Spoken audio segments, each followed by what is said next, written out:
আসসালামু আলাইকুম রহমতুল্লাহি ওয়া বারাকাতুহু। আশা করি দিনী বোনেরা সবাই ভালো আছেন, আমিও ভালো আছি আলহামদুলিল্লাহ।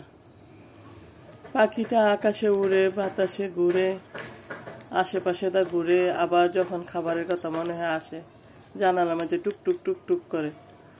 খাবারটা দিছি, এই যে খাচ্ছে দেখেন।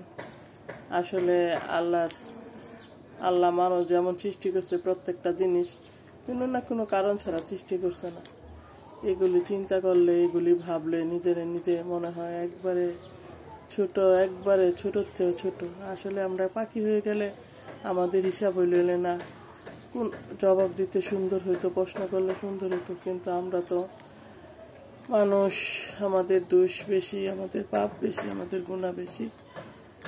আল্লাহ যদি আমাদেরকে মাফ করে না দেয়, জাহান্নাম ছাড়া কোনো গতি নেই। আল্লাহর কাছে খালি সবসময় দোয়া করি, আল্লাহ যেন সব মানুষকে মাফ করে দেয়। আসলে পাখি হইলে তো আল্লাহ আমাদেরকে মাফ করে দিত সেকেন্ডে, ওদের কোন পাপ নাই, গুনাহ নাই। আর আমাদের তো মানুষ, আমরা পাপের কোনো শেষ নাই। কথায়, নিঃশ্বাসে, বিশ্বাসে খালি পাপের করে ফেলি।